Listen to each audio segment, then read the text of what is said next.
Hello guys, welcome to 5th generation Hobby Shop and welcome to another quick review.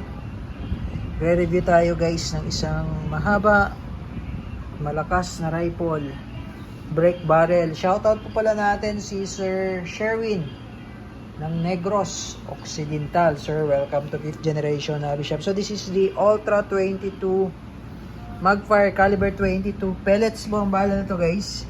Yan po yung bala niya, oh. Caliber 22 pellets. So ang gamit natin is the caliber 22 Umarex Cobra. That's 15.7 grains. Ayan.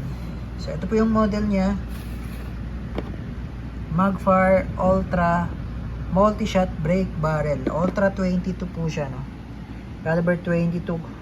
975 EPS, 10 round magazine. Ito yung kanya magazine. Ito, napakaliit lang ang kanyang magazine. Ang laman po nito ay 10 pellet. Hindi na po kailangan dito ng CO2 or pump kasi po ito po ay powered by nitro piston elite.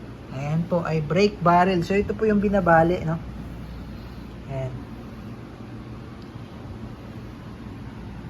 Ultra 22. Ayan. So meron na siyang kasamang scope pala. Itong scope niya is center point. And so kayo na po magsisiro nito, sir, for your preference. Depende sa distance kasi pag sisiro natin yan, babaguhin nyo pa rin, sir, magsisiro pa rin kayo ulit. Pwede naman naming isiro, tapos adjust na lang kayo ng konti just in case na magkaiba yung distance. Okay. And sir, Magfire Ultra. So ito, meron siyang iron sight na adjust din po yan. Yan. Ito yung windage. Ito naman elevation. Tapos yung sa front sight niya naka-fix. Yan. Yung model Crossman Magfire Ultra. Meron siyang lagayan ng sling. Yan. Then, ito yung sa kabila. Ayan. Yan sa kabila. So ano siya, hard polymer siya, tapos metal barrel of course, and then a serial number, and then mayroon siyang Crossman, mayroon siyang Quiet Fire technology. Ito yung sound suppression niya, built-in sound suppressor. Ayan. Okay, so load tayo ng bala, then testing tayo. Ayan, so welcome back to 5th generation Hobby Shop. Ito yung kanyang magazine, 10 rounds. Ayan. So ito yung pellets, caliber 22, lead pellets, pointed yan. Okay, so sa paglo-load, ito yung pellets, ito yung magazine.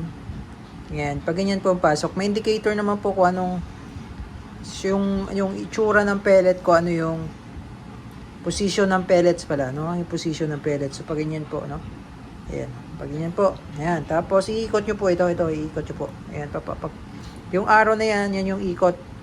Yung tawag nito. Kung saan po iikot, ayan.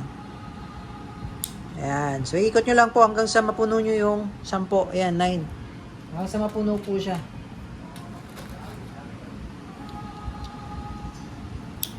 Yan, 8. Okay, so lagyan lang natin, sir, ng bala. So ayan po. This 1 and 0. Eh pag 0 na po, wag nyo po itong lalagyan kasi itong space na to, dito po yan.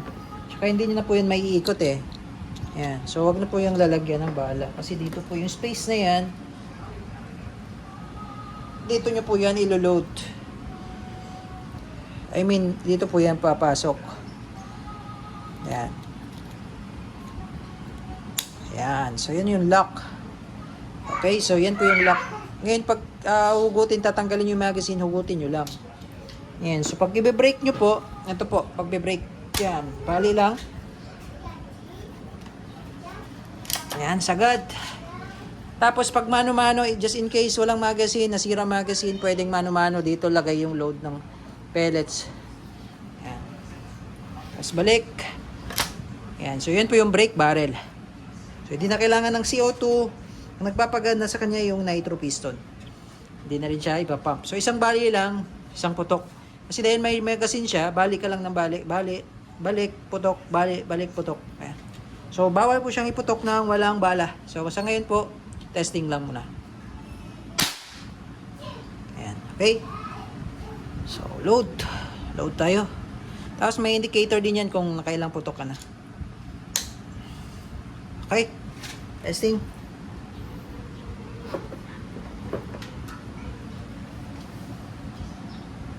Okay, testing. So, bali lang tayo. May magazine na yan. Bali. Yan, tapos balik. And then, meron pala siyang safety dito, sir. Ito yung manual safety niya. Yan yung safe. Yan naman yung fire. Okay. So, ang gamit lang muna natin yung iron sight kasi wala pa siyang scope. Okay. So, firing. Laglag lahat.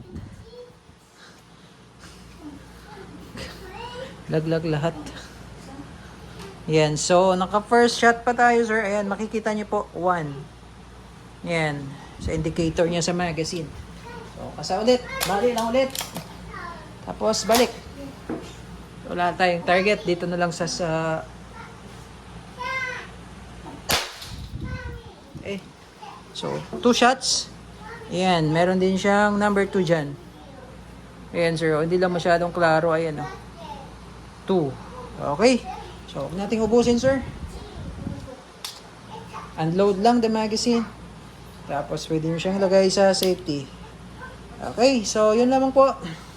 Ultra 22 caliber 22 lead pellets, air gun, nitro piston powered brake barrel by Crossman.